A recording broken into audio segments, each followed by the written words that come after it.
I think Quinn looks good. I mean, his body, we went from where he was a couple years ago to slimming himself all the way down last season to, if you look at him, he looks a little broader now this year. And I'm hopeful we can maybe get, 3 to 5 more pounds of just strengthening him up that way. I thought Quinn played really confident today, and had good command. And, um, a little different for us, for Quinn and I this year, is my ability to talk to him through the mic. And we started practicing that today. And I think having 2 years of experience of working together and now having that dialogue through the headset, I think is going to be beneficial for us. Yeah, actually, he went on in great detail about it. He was asked a lot of follow up questions about the headset communication.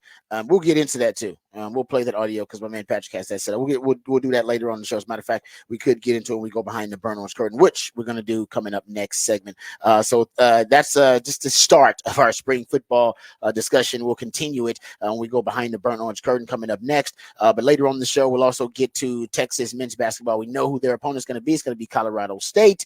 We'll break that down as well coming up a little bit later on. Go to hornfm.com if you want to sign up for our bracket challenge. You can do that at hornfm.com. Also, we got the big fat poll today coming up at 6:45, and you can get on the text line 512-447-3776 to keep up with the conversation. We'll come right back. More Texas football discussion. It is the big topic of the day, topic du jour. We'll come back and discuss it right here on the Rodcast with my man Patrick Davis. I'm lifetime Longhorn Rod Babers coming back on the Horn.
All right, welcome back to the Rodcast. Time to go behind the burn orange curtain. A lot of the show is behind the burn orange curtain today. Talking a lot of Texas sports. Of course, you got Texas spring football now that has started. First day of spring practice yesterday. Sark met with the media. We're playing a lot of those cuts and overreacting, if you will, to Texas spring practice, at least the first day of it. Sark also he addressed a lot of different things. We haven't even gotten to the defense side of the ball. I think he talked actually probably more about the defense than he actually did about the offense. But he talked about the new headset sideline communication that is going to happen. Well, it's actually not official yet, but everybody expects it to be something that is approved by the NCAA before the start of college football season after the sign stealing scandal at Michigan. So yes, Connor Stallions changed college football forever. I mean, he's got it in the history books. They got to mention Connor Stallions because he's the reason now they have the headset communication, headset sideline communication. But Sark was asked about it. Matter of fact, he mentioned it in the last cut that we played on the previous segment. But he was asked to go into some detail about the new headset communication for the quarterbacks. And by the way, it's offense and defense. Don't forget about that. Offense and defense actually are going to have one player each that, just like the NFL, that they'll have I think defense has a green dot. I don't know what the color is going to be for the offense, but they'll have the headset. The quarterback will have the headset communication. Some player on defense will, and it'll shut off at 15 seconds when 15 seconds are left on the play clock. So same rules that are in the NFL. So Sark was asked about this headset communication with Quinn and how they're getting used to it. They actually used it in the first spring practice. Here is Steve Sarkisian. Again, I don't know if it's just Quinn. I think it's he and I, because again, the headset specific. Yeah, no, it's just hearing it, and as opposed to the signals. I mean, I still think he's going to look to the sideline, but yet hearing that call and then communicating that with the pertinent information that's needed.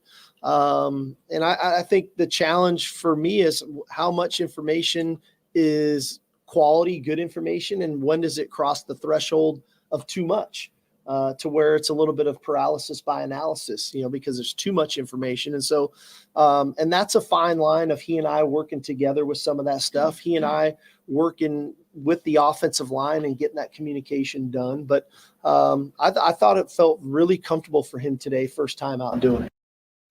Yeah, and he actually was asked about the approval of it because technically it has not yet been approved because the NCAA moves at like a glacier-like pace.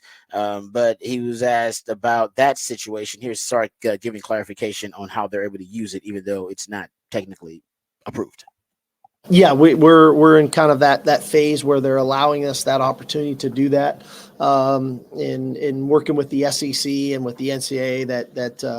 That looks like it's going to be a go for us. Can you play faster or slower because of the change? I think you can do both, quite frankly. Again, it's a lot easier to say 5 words and signal 5 words. Right. But yet you can give more information and you can have some real dialogue to where you can speed up, slow down. And hopefully I can give him some information that allows him to play a little bit faster within plays as well. And he also gave a little tidbit, and this is actually, I think something a lot of teams are going to do. And I heard Kirby Smart talking about it too, that some teams are going to decide either to decline to even use the new headset communication, which is crazy, and stay with their old method of, put CNN signs or using, poster boards or whatever I think they call them play cards. But if Sark, he actually revealed that they're going to do both. They're going to use the headset, but also they're going to keep their signals too. Well, I don't know if we're going to totally abandon that. Like I said, today was day one of working ourselves through it, and we're in total base install mode. We're not in a game plan mode, so we're still teaching the foundation of our offense, which is signaling. But as we get closer to the season, start getting into training camp. I'm sure we're going to have different modes and mechanisms of getting play calls in. But again, we want to teach the foundation of signaling because God forbid the headset goes out in DKR for whatever reason, I still got to get the play into our players. And so we always want to kind of have contingency plans available. So we still want to teach the foundation of our offense, which is signaling, but yet getting used to the new way of having the ability to communicate to the quarterback. I like it. I mean, I think it actually is going to help some guys learn it quicker because you'll have it. They'll be saying it obviously from a perspective, an auditory perspective, but you'll also have the visual perspective to it. I think it'll help some of the guys actually. Everybody learns a little bit differently, and having two ways for something to be communicated to you or in multiple ways at the same time, it's definitely got to help it. I think in terms of retention. For players. Yeah. I think it'll actually help things. Yeah. So And I that's mean, interesting too. And so go ahead. And you talk about being able to speed up and slow down. If you are in a 2-minute drill or whatever else, and you don't want to huddle, and if you only have the headset communication, it's harder to get the plays out necessarily to your wide receivers. If you can signal to the wide receivers as they're running back down the field, the signals are up, they know where to go line up and they can go get their play in. You can go a lot quicker in a 2-minute drill if you don't necessarily have to talk to the quarterback. If there's not one central point, you can get everything from the sideline. That'll help. Yeah. And I think, it's going to be tough because unless you want to huddle, you can not truly communicate the play to everybody. The quarterback can't communicate the play to everybody, and they don't huddle really.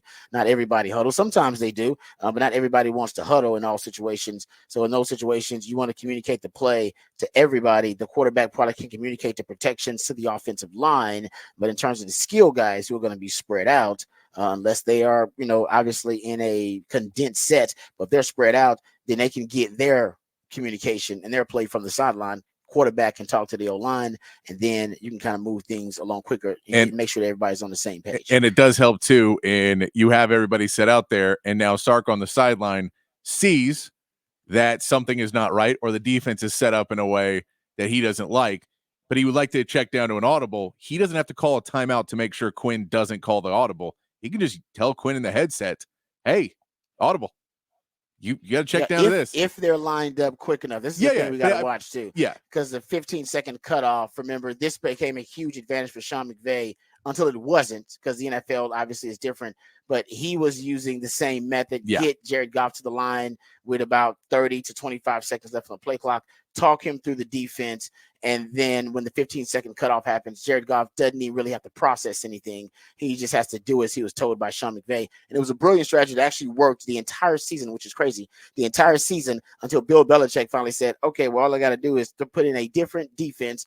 Prior to the 15-second cutoff, we shift after the 15-second cutoff, force Jared Goff to have to process on his own without the help and assistance of Sean McVay talking him through it. And then that advantage disappeared. But I'll say this. I don't know if college defenses will have the football IQ, football acumen, and the ability to adjust like a Bill Belichick coach defense in the Super Bowl and like NFL defenses can do. So it still may be an advantage depending on when they get to the line of scrimmage. It is. I also thought it was interesting when he said he's asked about the defensive player to wear the helmet, but also keeping signaling on the defensive end. And we can play that. I'll play that clip for you right now. When he was asked about who he might have had the defense, where it may be, but also why they're going to have to keep signaling on the defensive end as well. Here's Sark talking about that. Yeah, we're still going through that. It's I think the natural thing is like in the NFL, it's your one of your linebackers, the guy who's connected to the front and the back end that can communicate.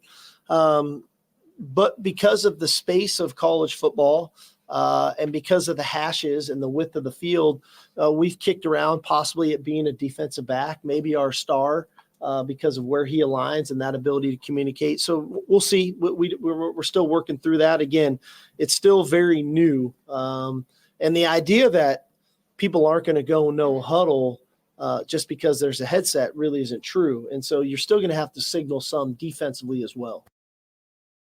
Yeah, I mean, I would like to know who they're going to. If they worked with the quarterback with the headset communication, I'm sure they also worked with the defense with the headset communication. The problem is, unless they have multiple helmets with the technology in them, which I don't know if they do, and maybe they do, you would have to make sure that main person is always on the field. The quarterback's always going to be on the field. It would have to be somebody that is going to be on the field the majority of the time. Texas likes to rotate a lot of their defenders, especially in the back seven. Is Anthony Hill going to be that guy? That's a young player. That's a lot to put on a young player to be the quarterback of the defense, and also want him to play fast, learn multiple positions, and move him around the chessboard. Is it going to be Jahdae Barron? If it is Jahdae Barron, remember they want to move him around too. They want to move him to corner. They want to move him to safety and star. You're going to move him around. If you're going to be a corner, he can't necessarily be the guy with the green dots that can communicate the plays. He's got to be closer to the central nervous system of the defense. And so I just wonder it could be Makuba. But whoever it is, you got to make sure that person's on the field a lot, unless, like I said, they could have multiple guys with that technology, but then they wouldn't be able to be on the field together. Yeah. And that's only to be one at a time. Yeah, so it'll be interesting to see where they put it. And I think you're going to see a lot of signaling on the defensive end. As he brought up, if the other team's not using it, yours is pretty much useless. Because if they're hurrying up and they're getting up to the line of scrimmage quick, you not having being ready because you're waiting to hear from a guy who's listening in his headset is a huge disadvantage. So you have to signal on defense to make sure your guys are at least in the right formation and in the right spaces and in the right place, and have an idea of what's happening, and then you can communicate to whoever has it. Watch out for this. You flip over, you switch over here, move over a step. You can make those little adjustments as you're going, but you kind of have to have a quicker reaction time on defense, because if the offense decides to go quick and you're waiting to hear from your linebacker where you're supposed to be, that's a touchdown. Yeah. No, you're right. You're going to basically force the defense into default coverages. They're default coverages that basically, if the coverage is not in, and everybody's not on the same page, chaos is ensued, then there's kind of a blanket coverage that you play, probably a cover 4 or a cover 3 or something like that. But that's what you want if you're an offense, because then you know exactly what they're doing. And that's also, we'll have to see. I'm assuming PK would be talking to the defense, not Sark. So if it's PK talking to the defense, talking to him about how much information he's trying to relay, because, we know that's a different piece for a defensive coach, where Sark talking to a quarterback feels like he's wanted to do this for a long time. I don't know if PK has necessarily had that same mentality of, I really want to be in the ear of one of these guys. So it's kind of a PK. Who can he help the most? Who does he want to have their eyes out there? Who does he want to have that person? Because, this isn't necessarily just a Sark thing. It's because he's not going to be the one in the headset. Yeah, no, I can't wait to see who they decide on defense is going to be that guy, because basically that's the player who's going to be on the field more than any other defender for Texas. That's the only way to decide. It's got to be that person. Otherwise, you get into the complication of having multiple devices inside multiple helmets for multiple guys, and then they can't be on the field together. And then you got to have another helmet for those guys so they can be on the field together. It's a regular helmet. Like, it would be on the sideline. It'd be, that's a lot of chaos with, making the rotations and moving guys around. I'm sure they can find a really good system for it. But I guess that's the only way to try to solve it, to give you multiple options for Texas. Have Jahdae Barron, a helmet communication for Jahdae Barron, but also a regular helmet. Have the same thing for Anthony Hill. Have the same thing for Makuba. And essentially, you can decide not play to play, but essentially series to series. And you could rotate play to play if you want to, rotate those guys in and out. But then you would have the option for it to be an Anthony Hill, to be Jahdae Barron, or to be Makuba. Yeah, and I mean, any given series, you would have we can have different combinations of it, but only one of you guys can have the green dot on the field at the same time. But we can switch up who's going to have that green dot. And I'm sure when the NCAA approves can you do that? I don't know. Maybe that's against the rules. Yeah, we'll know more when the NCAA officially provides the rules. If that is, I'm sure there will be a penalty if you have multiple guys out, which you would hate to get on a big third down. You can't have multiple guys out. Well, no, but and that's to say, on a 3rd and 4, and you don't switch the right helmet, and you just throw the guys out that you want out there, and the other team sees 2 green dots and runs over to the ref and says 5-yard penalty, we pick up a first down. Those are the types, and that's not just a Texas problem. That will be across the board. Every team is going to have to make sure. We saw in a bowl game last year, or late game last year, Florida sending 2 guys out in the same jersey number, because it was a special teams number and then the defensive number, and they sent 2 guys out, and it ended up costing them a first down on a punt return, I think. So like those things happen because there's supposed to be guys on the sideline who are in charge of it all. But in the midst of a fourth quarter and big games, those are harder and harder to maintain, who's in charge and who's on the sideline and who's getting up to people and grabbing their helmets for players who are just trying to get in and out of the game. So I think you do really need it to be more centralized. And then maybe you have a guy who's not necessarily an every down player who plays a lot less, but is in the same position of who you have, that if that guy has to come out, that's the replacement. And basically only one position has it, and it's the guy in his backup. And that's really all you want to have come into that position. But again, when you say Jahdae Barron would not necessarily have a backup if he's going to move around the field a little bit more. So you have to figure out where you're going to put it. It's just interesting. And I mean, that throws into the equation too. What if somebody, it's easy enough on the offense. If your quarterback goes down for a few plays, well, your backup quarterback has it. Yes. But on the defensive side, if your linebacker goes down and that's your guy, well, then who's now the guy that has it? Who are you ready to put in for the next 8 plays of the next series? Or do you just not have it because that guy's on the sideline?